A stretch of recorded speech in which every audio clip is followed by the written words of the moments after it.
We've been chatting about Lukaku and Harry Kane. Lukaku is absolutely tearing up this season, but so is Marouane Fellaini, which I think people didn't expect. Sam from United People's TV, good friend of ours, did a video saying sorry to Fellaini because he has hammered the guy all last season, probably this season before. It has been bullying. It's been emotional bullying. And he should be sued. Those are my opinions. But, Marouane, it's up to you. Has just got injured recently, but Mourinho from day one has supported him. I mean, I guess you probably have to do that regardless. But he's also wanted to use him. He's played him in a lot of games.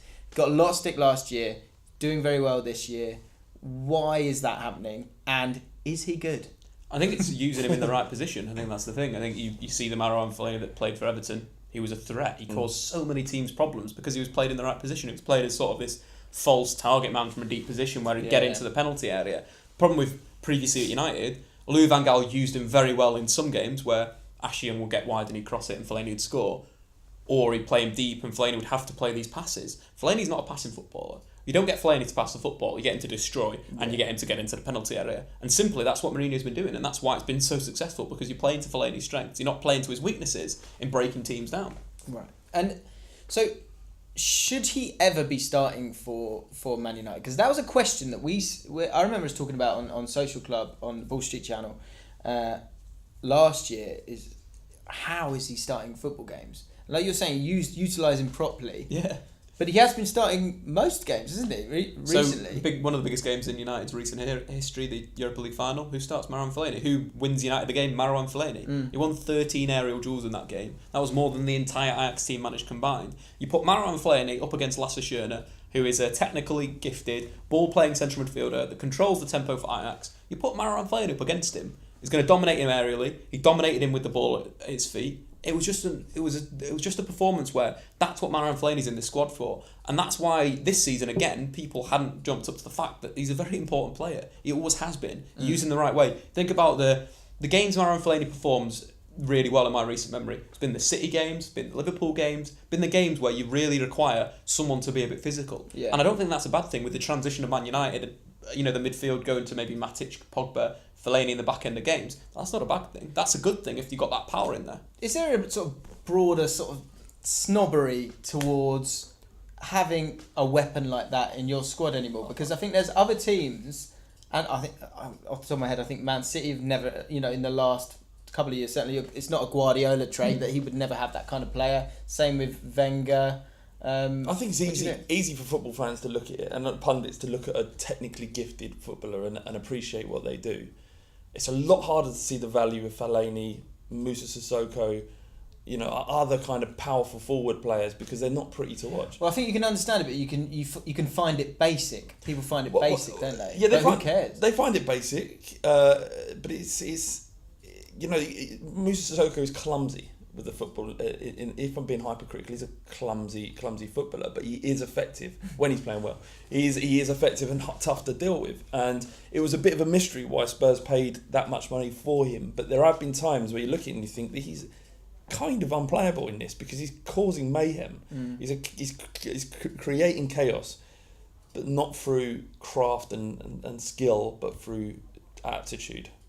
Do you think there's going to be a point, though, at the top level, when you're getting to quarterfinals, semi-finals of the Champions League, which I'm sure is something that is an ambition for United this season? Is there a limit to where that weapon will take you? Or, again, am I being a snob? Isn't that the best time to use him? Against a technically gifted side, you've got Marouane Fellaini in there. Yeah. You can play long. You look at United this season, they're good on the ball, but they're not going to have more possession than Barcelona, than Real Madrid, than Juventus, let's say. What they do have is they have a Route 1 weapon that they could use. And potentially it wouldn't be used in such a grotesque way there like they did against Ajax. It was quite grotesque. It was quite Route 1. They won the game because they played that way. Alternatively, the back end of games that United have won this season, the last 10 minutes of games they've scored 10 goals, 4 more than any other Premier League side. One of the reasons why they've been so dominant is because they're switching to a sort of 5-4-1 where they'll have Matic holding Fellaini and Pogba in there. That gives great power and counter-attacking ability to win the ball back and then go and then explode. You don't need Fellaini again in that situation to play penetrative passes. You need him to battle. You need him to turn the ball over, give it to Pogba, and then let Pogba counter-attack. So final thing, as much as you've got those clear strengths with him, you have what feels like clear weaknesses, sooner or later that bit's going to cost you a little bit, isn't it? Why? It's just because you'll get put in situation as much as you want to be used in a certain way. They don't play him completely up front. He always plays in that midfield three. So sooner or later, it's about maximising it. That's the thing. Football is all about maximising your strengths and negating your weaknesses. If you played Fellaini deep as a defensive midfielder against someone that's going to press you, like an Atletico Madrid, they'll catch him out. But you don't do that. And I think that's the key thing with Mourinho, is not using Fellaini in that manner. It's using Fellaini in a manner that gets the best out of him. And I think that's what Mourinho does. He's an option. He's not like he isn't the crux of everything. He's not the guy. He's not the guy at United. And he's always, there's no problem with having limitations of the game if the best parts of your game do well. One final thing: is his hair cheating? Is his hair this is my theory thing? No. It's cheating. His hair. What, having too much of it? Yeah, having all of that hair, it creates a more imposing figure. It blocks the eyesight of the defenders. Yeah. It looks terrifying. Is it cheating? You don't need to answer. Well, I was just going to say, I think that's a can of worms that we'd be here all day. I know. So let us know in the comments. Is his hair cheating? I'm going to go with no. No. That's because you're biased. So is Marouane Fellaini's hair cheating? Let us know in the comments below. More importantly, only slightly better as a question, is he good? Of course he's alright. Will he win the Ballon d'Or in 2018? I think it's an option. I would love it. I would absolutely love it. That would be a great redemption story. If you enjoyed this video, you might enjoy the Lukaku versus Kane one, which we chatted about just a second ago. So you can see that on the FanLeague YouTube page. There's also a deeper, I would imagine, statistical analysis of Kane versus Lukaku on Statman Dave's YouTube channel. So go and check that out. Very, very good channel. If you haven't watched one for the weekend yet or listened to it on iTunes, it's a bloody good podcast, which you can watch on the Ball Street channel. Go subscribe whilst you're there, or you can listen to on iTunes. If you haven't subscribed yet, subscribe to FanLeague, like this video, and we'll see you very soon.